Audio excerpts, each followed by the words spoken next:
999, which service do you require? There's been a really bad crash and there's lots of people hurt. Okay, transferring to the ambulance service. Okay, operator. Caller, what's the address of the emergency, please? It's by the junction of Park Road and Harrington Way. Okay, thank you. Okay, tell me exactly what's happened. A bus has hit some cars and it's tipped over. In any incident, the process of information gathering is vital, so that responders can be provided with the most relevant and accurate detail available. Well, I'm organising help for you now. If you just stay on the line, I'll tell you exactly what to do next. Yes, okay. Charlie, Mike 12 for 606. Alpha 606, Charlie, mate, that's all received. Over. We've had a 999 call receiving a report of a road traffic collision. Okay, and whereabouts is the road traffic collision? It's on the junction. The initial information from the 999 call is shared in a consistent, coordinated manner with other responder agencies, who can then mobilise the appropriate resources. Can I ask you to start making an emergency response? Harrington Way, junction of Park Road.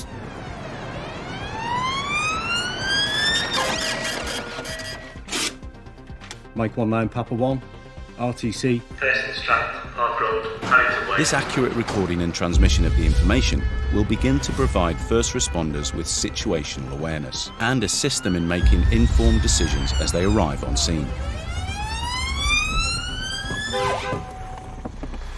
As the first responders arrive at the incident, they begin to assess the situation using what they can see to create a methane message. A Jesip aid memoir and mobile app are available to support personnel when required. Tango X-ray 2-1. Yeah, if you just keep the channel clear, I am declaring this a major incident. The exact location is the junction of Park Road and Harrington Way. The type of incident, it's a road traffic collision involving a bus, a van and 2 vehicles. The hazards are there is smoke coming from the vehicles. There is fluid in the road. The road is congested, it is blocked. Access is going to be via Nelson Way. The number of casualties, approximately 5 or 6 walking wounded, numerous trapped in vehicles, and approximately 10 trapped on the overturned bus. I can't make out their injuries. Could I request the fire service, the ambulance service and further police patrols to assist with the scene? Using methane provides a quick and efficient way of reporting, ensuring all the available and relevant information can be forwarded to other emergency service control rooms in a clear and consistent way. Hello ambulance, the police can confirm that a major incident has been declared. Police control now contact the other emergency services, updating them using the methane report to provide a fast and accurate picture of the incident. Mike 19 Pat 1, further information from police. This is one bus, 2 cars and a van involved. Got 10 to 15 casualties currently. Limited access to the scene. Ensuring that the information being shared is consistent provides a more accurate and detailed picture across all responding agencies, helping to build shared situational awareness and ensuring an appropriate response. Yes, message received, control, proceeding to incident. Bravo X-ray 1969, receiving over. Charlie Mike to Operational Commander, you're mobilising to reports of a road traffic. As the first responders are on their way, operational commanders will be notified of the incident and will mobilise to the scene. RTC. Cheers, thank you, bye. More emergency responders arrive to what has now been declared a major incident. Guys, what we've got is a 6-vehicle road traffic collision. There's a bus turned over onto it. From the first responders on scene, someone will take initial command, assess the situation with other agency personnel, and together make immediate tactical decisions accordingly. Can I confirm we have a sterile access and egress route for our vehicles?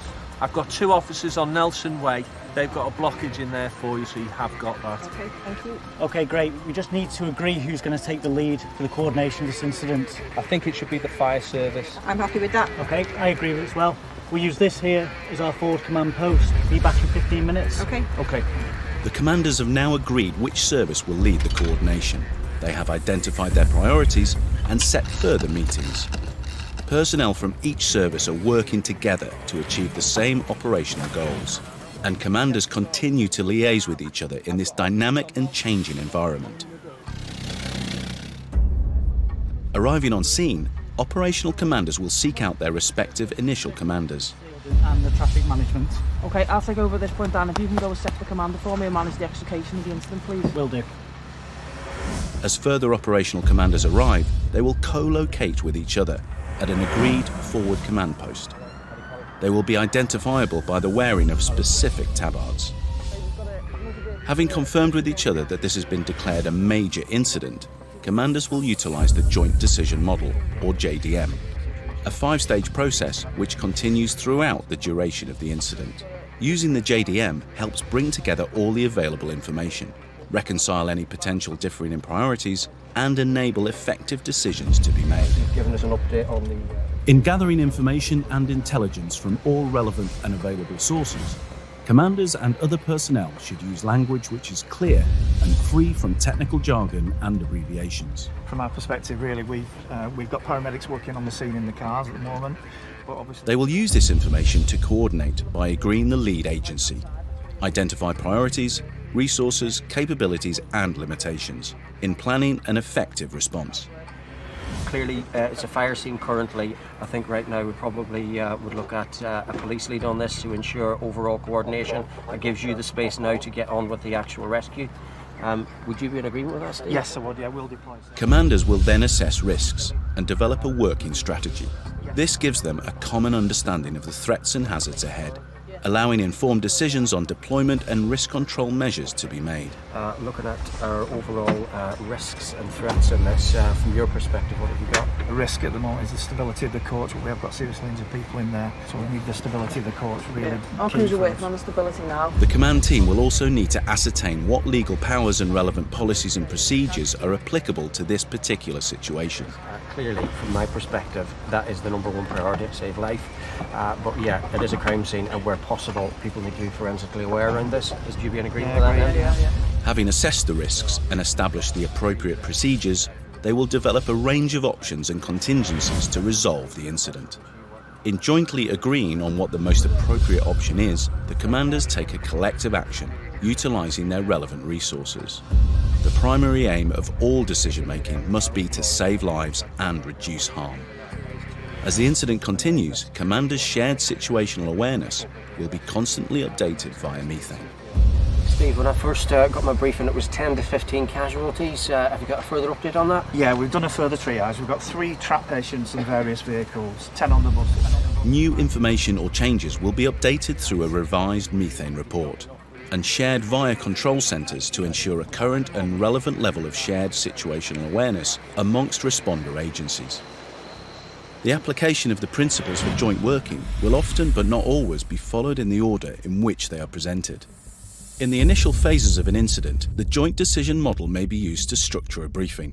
However, as incidents develop and become protracted, a handover between commanders and responders may be required. In such instances, a more detailed briefing tool should be used. The II March model has the flexibility to be utilised in multi- or single-agency briefings, depending on the situation. Going with this multi-vehicle RTC, in terms of the information, we've got 3 patients that are trapped currently in various vehicles, 10 patients on... Our intention here is to minimise the risk to the casualties and to maximise the safety of us. The method, obviously, we've got a safe working environment, and we're prioritising the execution of casualties and the stabilisation of the vehicles. In terms of administration, make sure you complete your patient report forms, okay?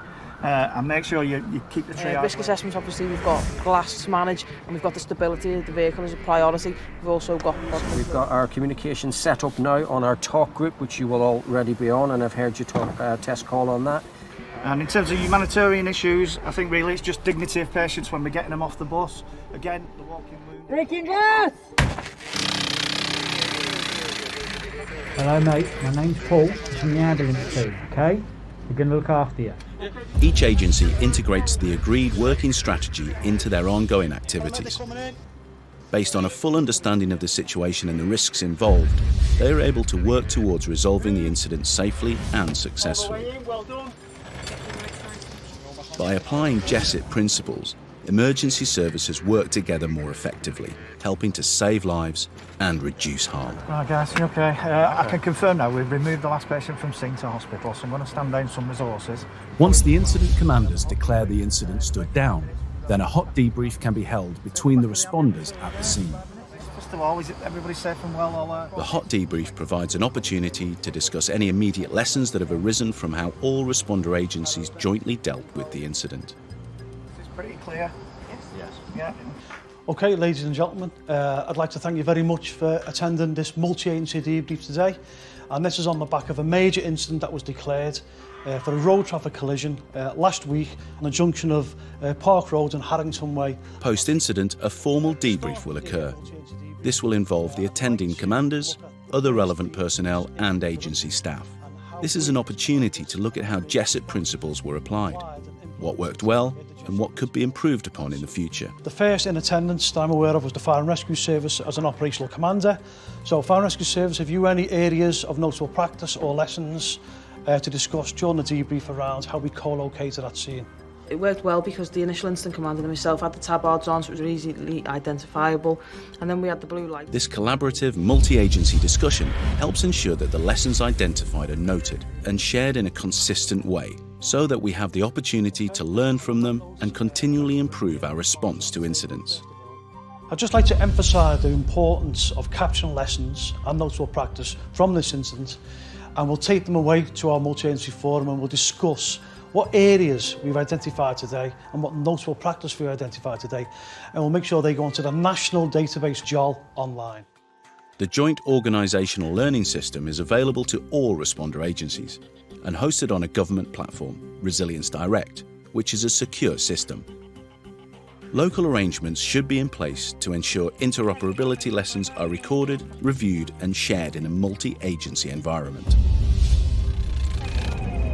Only by working together and learning together can we ensure that in any future incident we can all help to save lives and reduce harm.